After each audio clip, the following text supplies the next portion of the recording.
I'm not telling you you're making scrambled eggs wrong, but there are a few tips and tricks worth knowing for getting the best scrambled eggs you've ever tasted. They're one of the quickest meals to make, so it's worth knowing how to make them well.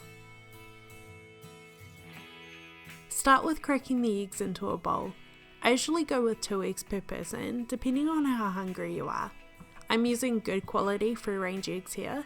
They are more expensive, but the taste and quality is just so much better than cheaper eggs.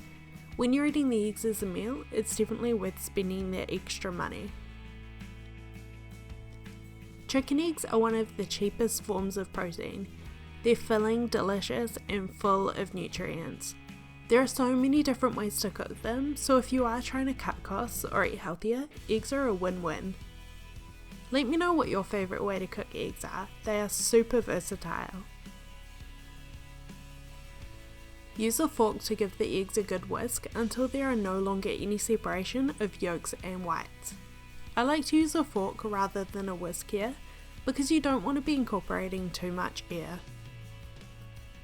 You can add salt now to season the eggs or after they've cooked. I've heard that adding salt before cooking changes the texture and consistency, but I've never actually noticed a difference either way.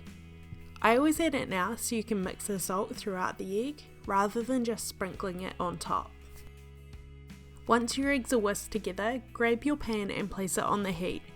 I usually cook with stainless steel pans or cast iron, but eggs somehow just love to stick, so I do find you really need a good quality non-stick pan. Heat the pan over low heat and add a knob of butter, about a tablespoon for 4 eggs. I find butter gives the best taste as well as silkiness to the eggs, but you can use oil if you would like.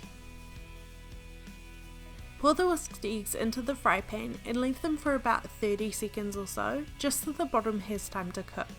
You're not cooking an omelette, but the cooking process is much the same at this point. Just remember there's no rush, cook them low and slow. That way they are light and fluffy while also being super creamy. Once you see the eggs have started to set, grab yourself a spatula and run it across the center of the pan, one side to the other, pulling a sheet of cooked egg to the side. Repeat this a few times around the pan before leaving it to cook a while longer. It's also very common to add some milk or cream to the eggs. If you cook them right, there's really no need for it. As the eggs cook, any liquid added tends to separate out, resulting in quite dry eggs.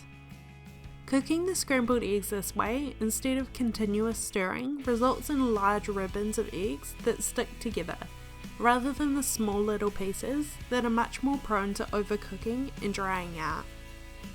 The centre of the pan tends to be hotter than the side, so pulling the cooked eggs to one side helps with not overcooking. Really, the only reason you can properly mess up scrambled eggs is by overcooking, and that's very easy to do if you're not being careful. Continue this method of cooking, running the spatula through the centre of the pan until the eggs are looking nearly done. This can take a few minutes, depending on the heat of your pan.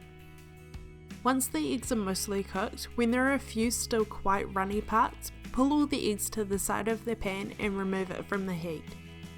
You don't need to worry about eating raw egg, as the heat from the pan and the cooked egg will be enough to fully set the raw parts. Scrambled eggs are definitely not a make ahead thing. Serve them straight away on a piece of toast with some freshly cracked black pepper and chives. I hope you gain some tips and tricks for the next time you make scrambled eggs.